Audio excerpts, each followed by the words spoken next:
Olá, bem-vindos à nossa análise de hoje. A gente tem em mãos aqui um material, olha, realmente curioso.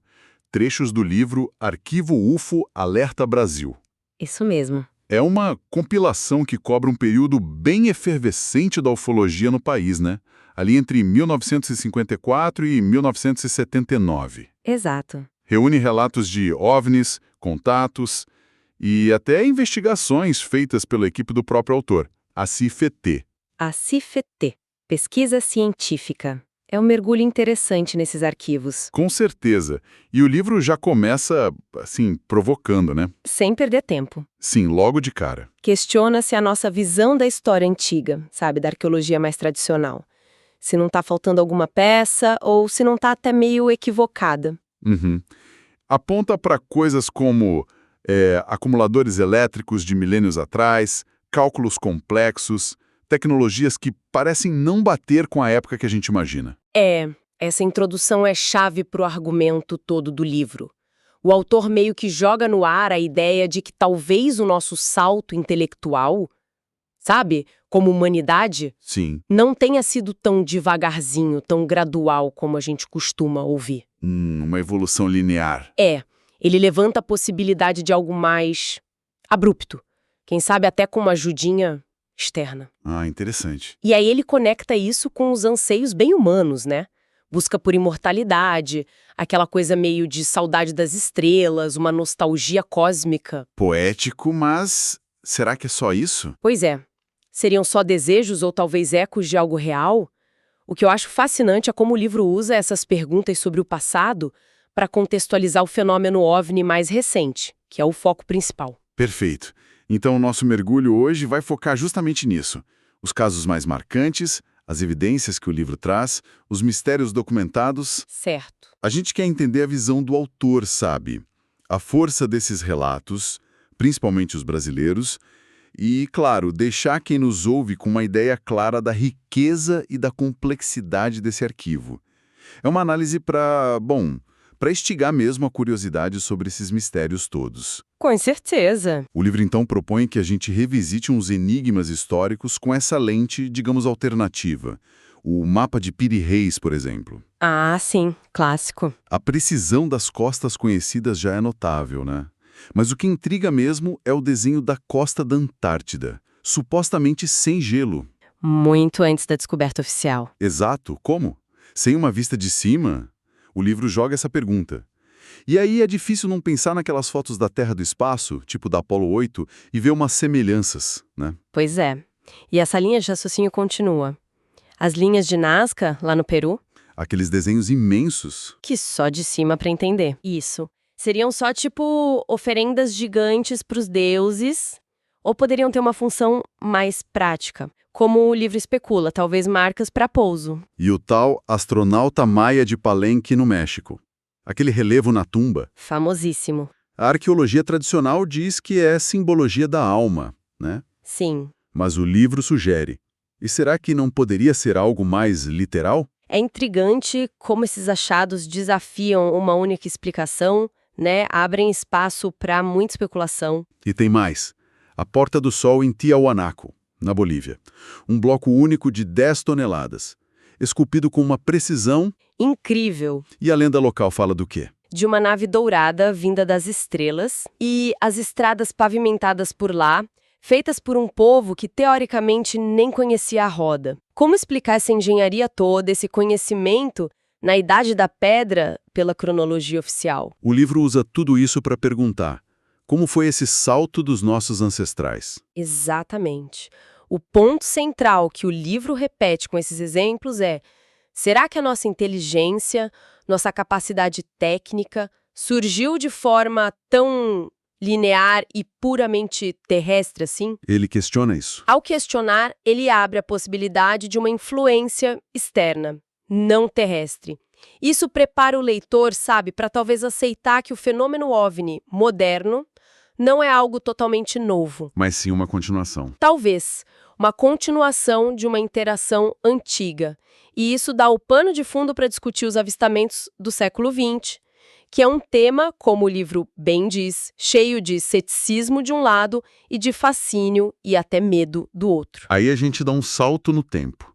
Chegamos na era moderna dos OVNIs, ali por meados do século XX. O famoso caso Kenneth Arnold. Isso, 1947. O termo disco voador explode no mundo. O livro descreve como, a partir daí, os relatos se multiplicam. Globalmente. Uma avalanche, né? Fala em milhões de testemunhas, milhares de pousos que teriam sido comprovados, histórias de contatos, até viagens nessas naves. A escala que o fenômeno parece alcançar nesse período é uau. E o texto mostra uma dinâmica bem curiosa aí. De um lado, essa enxurrada de relatos de civis, de militares. E do outro? Do outro, o que o livro descreve como uma barreira forte de sigilo oficial. Ele menciona a Força Aérea dos Estados Unidos com uma postura meio ambígua. Ambígua como? Tipo, ordens para atacar OVNIs em certas situações, mas ao mesmo tempo proibições bem sérias para pilotos falarem sobre interceptações. E aí entra a figura polêmica dos homens de preto. Supostos agentes que iriam intimidar testemunhas, pesquisadores, para garantir o silêncio. Essa tensão entre o que se vê e o que se esconde é um tema forte no livro. Muito forte, recorrente. O livro faz questão de lembrar alguns casos famosos, né? Para mostrar o tamanho da coisa. Sim, casos internacionais e nacionais. Aquelas luzes sobre o Washington DC em 52 que geraram pânico, mobilizaram caças. Clássico do pânico. Objetos saindo do mar na Bahia, coisas assim. Relatos de astronautas da NASA que teriam fotografado OVNIs, Scott Carpenter, Gemini 5. O livro até diz que o Gordon Cooper foi silenciado. É o que o livro alega. Reconhecimento oficial na França, ondas na Bélgica, as fotos de Lubbock, no Texas, em 51, Venezuela. E aqui no Brasil? O caso da Gávea. As fotos do Ed Keffel, publicadas no O Cruzeiro, em 52, bem nítidas de um disco sobre a Pedra da Gávea. Icônicas. O argumento central do livro, ao listar tudo isso, é que a quantidade de relatos, a qualidade de algumas testemunhas, pilotos, policiais, cientistas. Pessoas com credibilidade. Exato. E certas evidências como fotos, radar, vestígios físicos. Tudo isso torna a explicação de simples engano ou histeria meio insuficiente, sabe? Não fecha a conta. Não fecha. Conectando os pontos, o livro sugere que algo real e importante estava acontecendo. Que essas máquinas voadoras desconhecidas já estavam aqui, no nosso espaço aéreo, talvez até submarino, e que isso poderia sinalizar uma mudança de paradigma vindo por aí. Agora, uma parte do livro que é particularmente intrigante. Os relatos de encontros com os tripulantes dos OVNIs. Os humanoides, os homenzinhos verdes, como ficaram conhecidos. Exato. O livro compila muitas histórias do mundo todo, seres que saem das naves, coletam amostras, deixam mensagens. Às vezes interagem de forma pacífica, né? Curas, conversas. Outras vezes não. Ameaças. É um aspecto que mexe muito com a imaginação. Sem dúvida. E é um dos pontos mais polêmicos. A ciência mais cética tende a ver isso como coisa da mente humana, né? Alucinação, sonho, erro de percepção. Mas a ufologia que o livro representa Trata esses relatos como parte crucial do fenômeno, por mais estranhos que pareçam. O próprio livro admite que falta prova material definitiva desses contatos. Tipo um artefato que não deixe dúvida, um corpo. a prova cabal. Isso. Mas argumenta que a consistência em certos detalhes, a natureza perturbadora de algumas histórias, tudo isso pede uma investigação séria. Cita até uns dados, tipo 35% dos pousos com ocupantes acontecem em lugares isolados e 30% deixam marcas físicas. Para tentar organizar essa variedade toda de descrições, o livro até propõe uma classificação.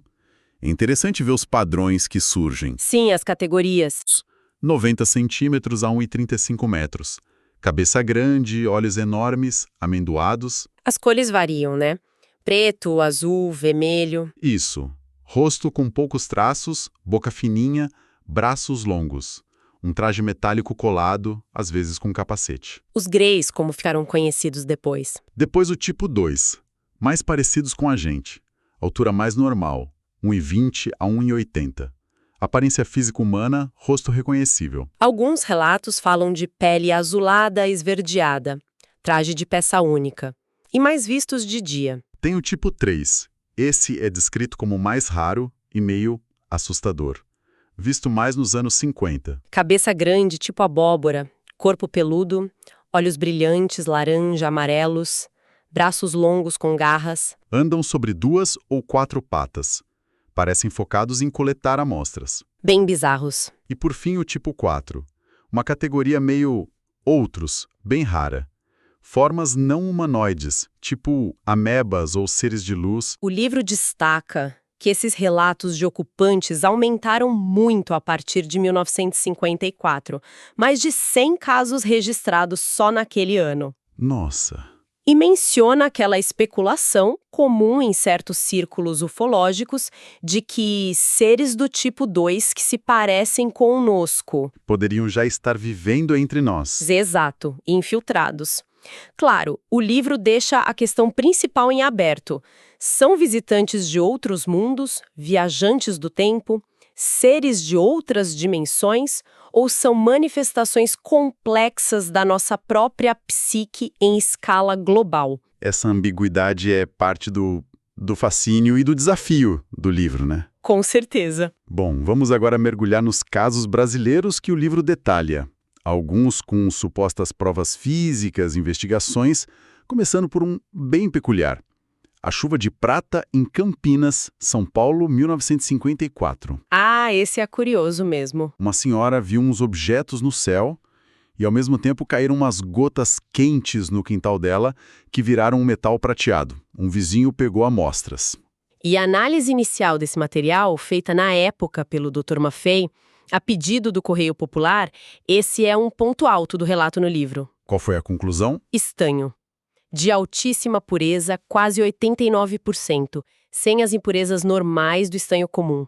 Algo que ele considerou extraordinário, talvez impossível de fazer na Terra na época. Descartou solda de avião, meteorito?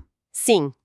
Mas o livro também conta de uma reanálise feita pela Cefet em 1976, décadas depois. E aí? E essa reanálise complica um pouco a história. Uma amostra deu 94% de estanho, sim, mas tinha ferro e outras impurezas. A conclusão foi que essa pureza era possível tecnologicamente. Ah, então não era tão impossível assim. Pela análise de 76, não. E outras amostras tinham mais coisas.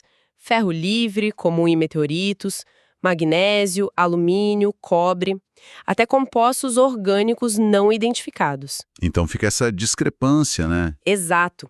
É um exemplo da complexidade das ambiguidades que cercam muitas dessas provas. O que era incrível em 54, talvez não fosse mais em 76. Ou as amostras eram diferentes. O livro deixa no ar o que torna o caso ainda mais instigante. Outro caso brasileiro com evidência física que ficou famoso mundialmente e que o livro aborda bem. Fragmentos de Ubatuba, litoral de São Paulo, 1957. Sim, Ubatuba é um marco. Pescadores teriam visto um disco explodir sobre o mar E recolheram pedacinhos de metal levíssimo na praia. que chegaram até o Dr. Olavo Fontes, um pesquisador importante. E nesse caso as análises parecem ter sido mais consistentes, pelo menos no começo. É o que o livro relata. Tanto no Brasil, no Ministério da Agricultura, quanto nos Estados Unidos, os testes apontaram para magnésio de pureza excepcional. Superior ao que se produzia na época. Muito superior. O livro cita análise espectrográfica, difração de raio-x, confirmando essa pureza quase absoluta. E por que isso é importante? Bom, o livro destaca. Magnésio é leve, resistente, ideal para naves espaciais, né? A pureza extrema sugeriria uma origem não convencional. Fora do nosso alcance tecnológico da época. Exato. Para muitos ufólogos, e o livro reflete isso, Ubatuba foi um divisor de águas. A prova material que faltava. Gerou debate sobre segurança nacional.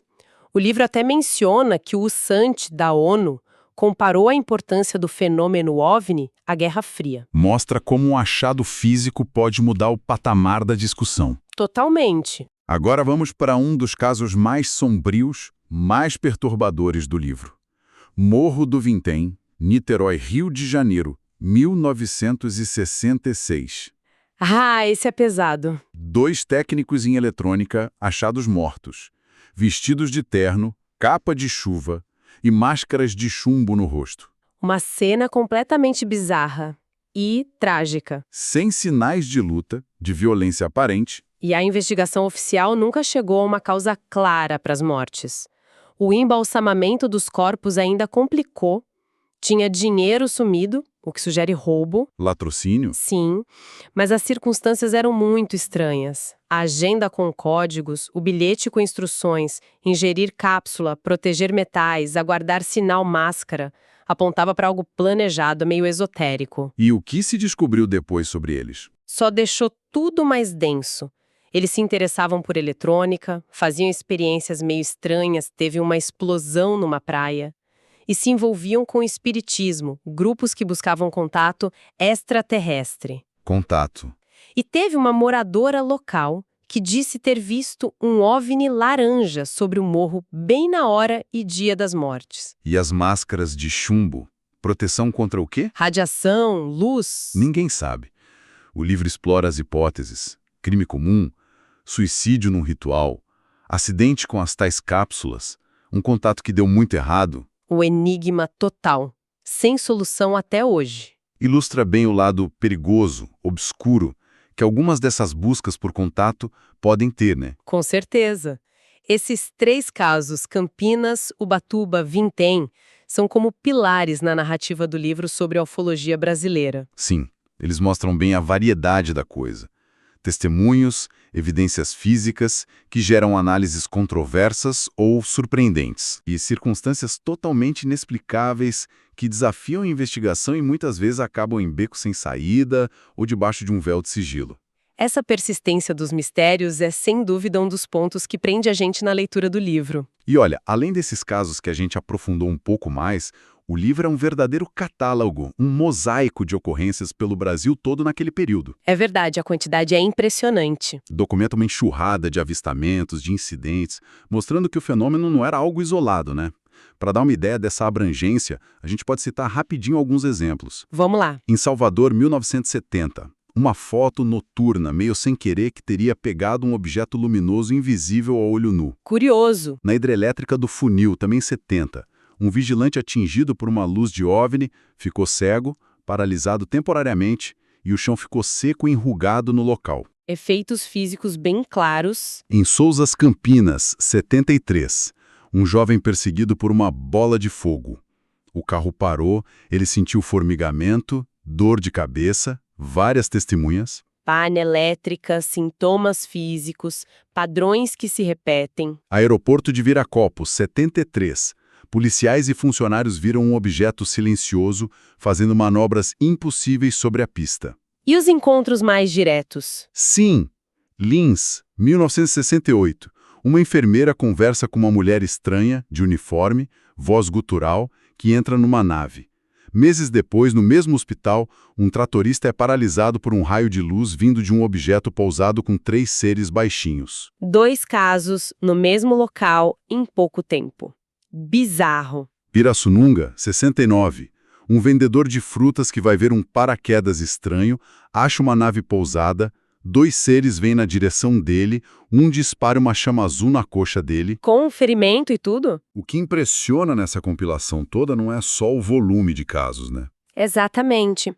Mesmo em relatos de pessoas diferentes, lugares e anos distintos, as formas que aparecem, disco, charuto, as luzes, as cores intensas, O silêncio ou aquele zumbido baixo. as velocidades, as manobras que desafiam a física que a gente conhece, os efeitos no ambiente, nas pessoas, pane elétrica, paralisia, marcas no chão, queimaduras. E muitas vezes múltiplas testemunhas, incluindo gente com autoridade, como policiais. E a resposta oficial, que muitas vezes fica naquela: investiga um pouco, mas depois nega, ou dá uma explicação muito simples, ou simplesmente abafa o caso.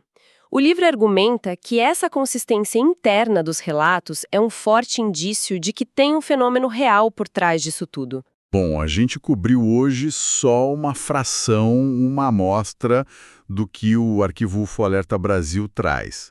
É uma obra densa, né? Funciona quase como um inventário impressionante de um período muito, muito rico da ufologia aqui no Brasil. Uhum, Ao juntar tantos casos, tantas investigações, tantos questionamentos, o livro realmente força a gente a encarar a persistência desse mistério. exato.